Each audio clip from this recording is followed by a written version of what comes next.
Assalamualaikum warahmatullahi wabarakatuh. Kita ketemu lagi di pelajaran biologi fase E bersama Ibu Bu Ana. Kita kali ini akan belajar tentang bioteknologi untuk pertemuan pertama. Dan ini adalah tujuan pembelajaran untuk hari ini. Nah, sekarang coba kalian perhatikan gambar-gambar yang ada di sini. Kira-kira dari bahan apa saja produk-produk itu berasal? Di situ ada gambar yogurt, ada keju, dan ada tempe.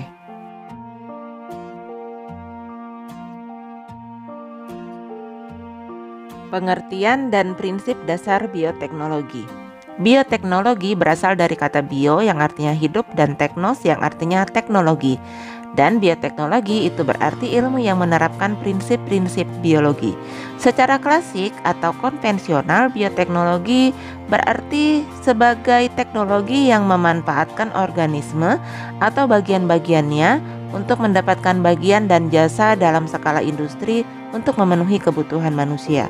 Sementara itu, dalam perkembangan, itu lebih lanjut, bioteknologi dapat diartikan sebagai pemanfaatan prinsip-prinsip dan perekayasaan terhadap organisme, sistem, atau proses biologi untuk meningkatkan potensi organisme maupun menghasilkan produk dan jasa bagi kepentingan hidup manusia.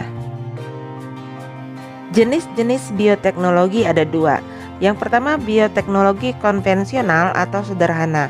Nah, bioteknologi ini merupakan memanfaatkan organisme secara langsung untuk menghasilkan produk barang dan jasa yang bermanfaat bagi manusia.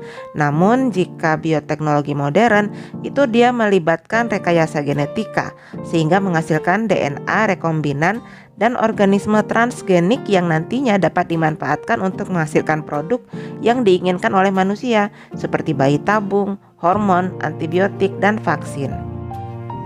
Bioteknologi konvensional memiliki kelebihan seperti biaya produksinya murah, teknologinya menggunakan peralatan sederhana, dan memiliki pengaruh jangka panjang yang sudah diketahui.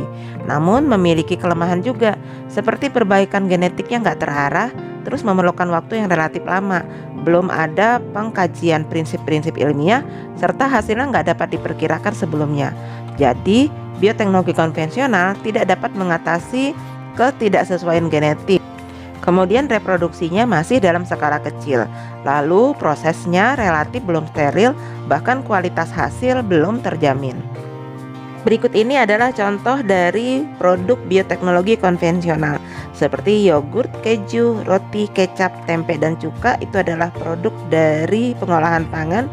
Kemudian kultur jaringan, pembastaran, dan hidroponik. Ini adalah dari bagian pertanian. Lalu antibiotik dan penisilin, ini adalah di bidang kesehatan, dan teknik bioremediasi yang melibatkan mikroba tertentu itu ada di biologi lingkungan. Pada video ini yang akan dijelaskan adalah bioteknologi di bidang pangan. Yang pertama, yogurt.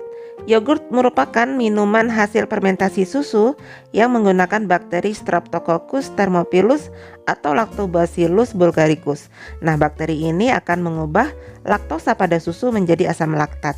Efek lain dari proses fermentasi adalah pecahnya protein pada susu yang menyebabkan susu menjadi kental. Hasil akhirnya susu akan terasa asam dan kental. Proses penguraian ini disebut fermentasi asam laktat dan hasil akhirnya dinamakan yogurt. Berikutnya adalah roti. Pembuatan roti juga memanfaatkan peristiwa fermentasi yang dibantu oleh yes atau kamir.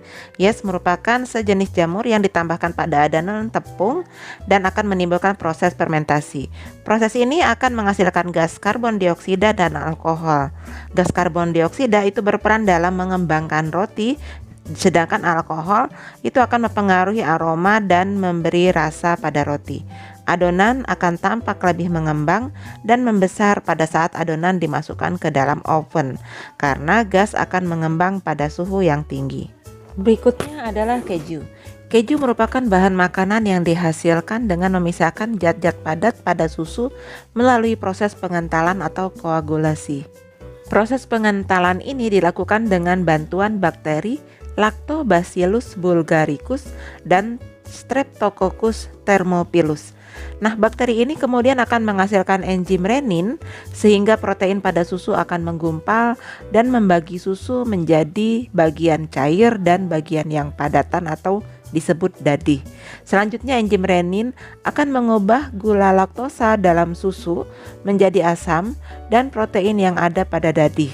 Dadih inilah yang nantinya akan diproses lebih lanjut melalui proses pematangan dan pengemasan sehingga terbentuk makanan olahan yang kita kenal dengan nama keju.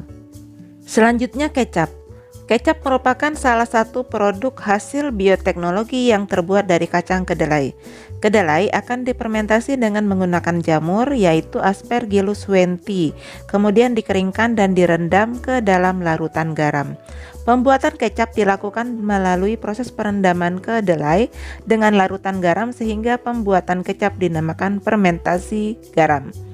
Jamur Aspergillus wenti akan merombak protein menjadi asam-asam amino dan komponen rasa asam serta memiliki aroma yang khas. Berikutnya tempe.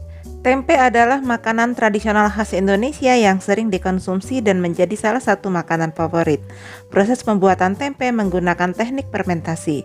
Fermentasi dilakukan dengan menumbuhkan jamur Rhizopus oryzae dan Rhizopus oligosporus pada biji kedelai. Jamur akan menghasilkan benang-benang yang disebut dengan hifa. Benang-benang itu mengakibatkan biji-biji kedelai saling terikat dan membentuk struktur yang kompak. Terakhir, cuka.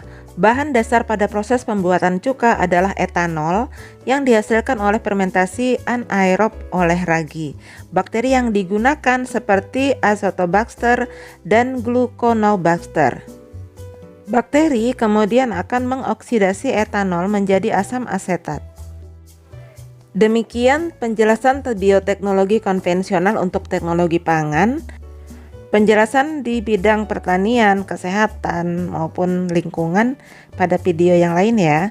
Terima kasih. Wassalamualaikum warahmatullahi wabarakatuh. Semoga dapat dimengerti. Jangan lupa like dan subscribe.